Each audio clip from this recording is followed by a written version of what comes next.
in New York City, which is not exactly perfect for a duck. Instead of little ponds with little lilies, there are great big buildings, pavement, and trucks. But if you are a duck in New York City, you do the very best with what you've got. You don't go waddling after dark, you take a taxi to the park, and you find a fire hydrant when it's hot.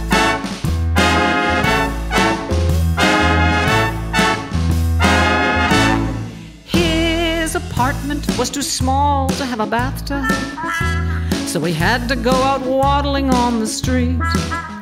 He'd pretend that he was swimming up the pavement, even though it often hurt his little feet.